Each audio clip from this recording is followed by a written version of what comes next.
People go through life many times playing it safe. That's the secret hope that they say to themselves, if I never let myself feel too good, maybe I'll never get hurt too badly.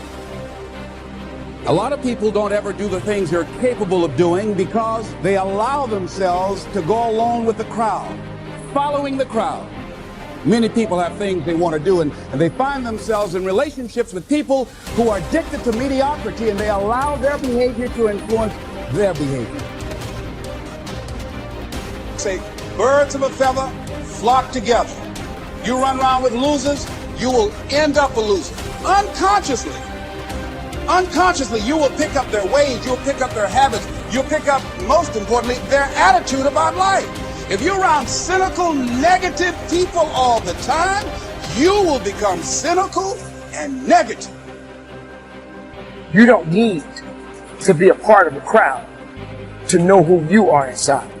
Because everything that everybody else is doing doesn't necessarily mean that it's good for you.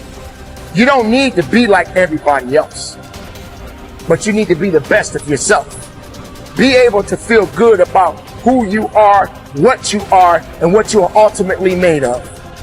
Because without that, how far are you willing to go? Don't sacrifice yourself to please others. It's not easy going it alone, but if you keep going, stay true to yourself, it will be worth it in the end. The hardest walk you can make is the walk you make alone. But that is the walk that makes you the strongest. That is the walk that builds your character the most.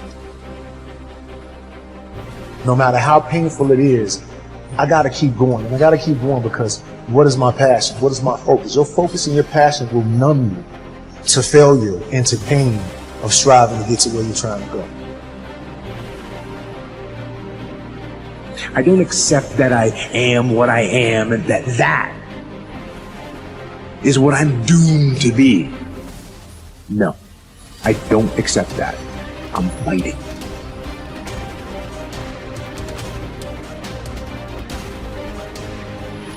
As you begin to look toward the future and take inventory of yourself, what is it about you right now that you've got to leave this behind? Because this no longer fits.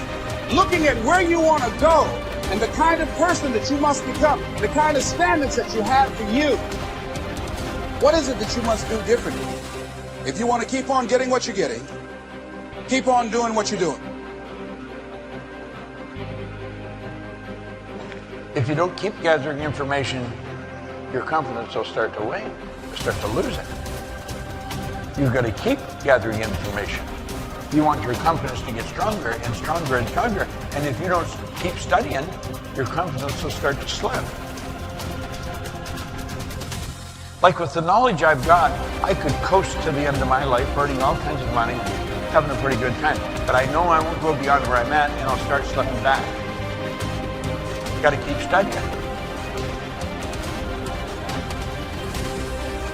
I got up at 3 o'clock this morning, but I went to bed for a year or two. And I was studying for a couple of hours.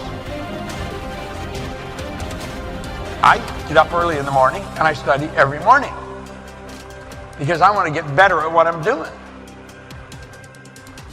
And I know I can get better. I know that I'm nowhere near as effective as I can be. We've got to get this right in our mind. This idea of lack of confidence, it's something that anybody can change. I remember when I first started to study this, we're so afraid of what other people might think of us. It's so silly. I only went to high school, as I said, for 2 months. So I had a vocabulary that you could stick in a thimble. I mean, there was not much to it. And if you were talking, you said something, and you used a word I didn't understand, I would never say, I don't understand what you're saying. But I didn't understand. So, I mean, I was lost in the conversation really fast. But I was afraid to say, I don't understand that word. And I started to study Earl's material, and Earl talked about how important vocabulary is. In fact, he made a recording on it. And I started to study words.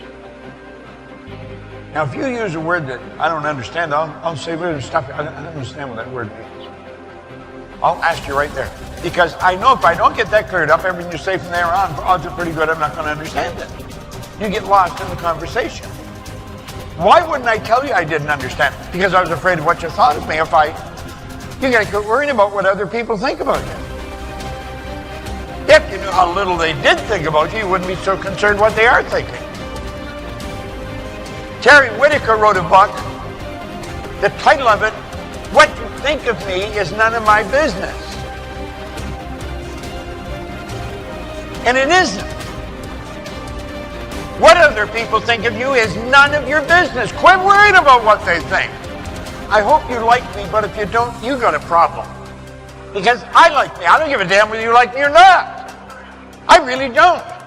I hope you do, and you should. I'm a nice guy. But if you don't, it's not going to bother me. Now, for many years, that would have driven me crazy. Not anymore. Not a bit. This confidence concept is pretty big. And the more you study this material that we're giving you, the more confident you're going to become.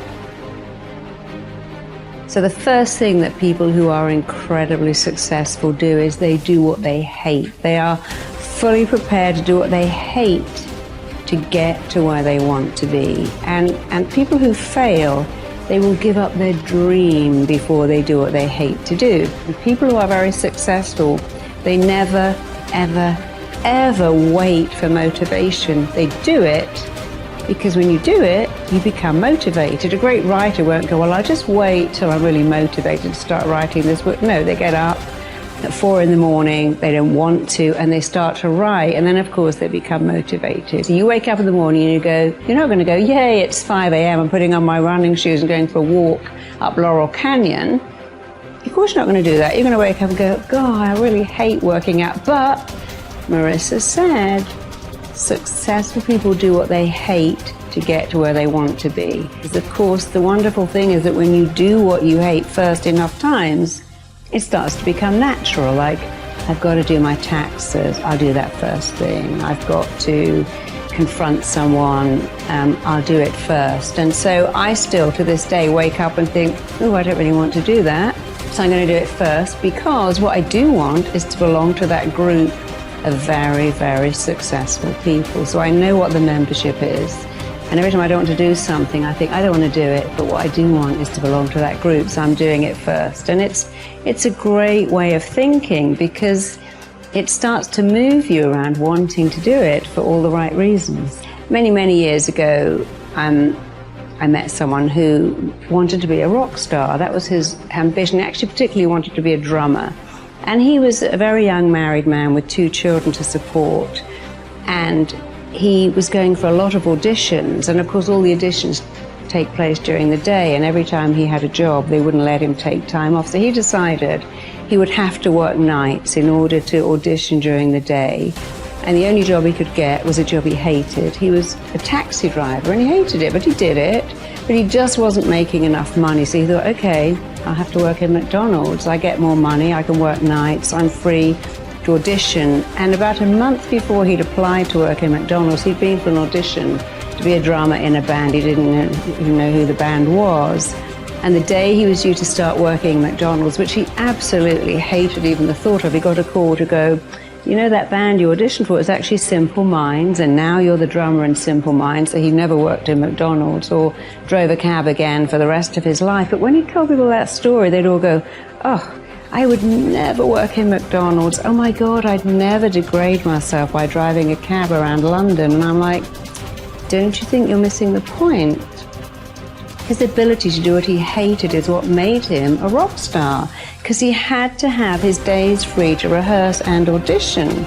But if he had your mindset, I'd never do that, he would never be a multi-millionaire rock star. It was because he was fully prepared to do what he hated, to swallow his pride, to keep his vision in mind. I want to be a rock star. I must be free for auditions.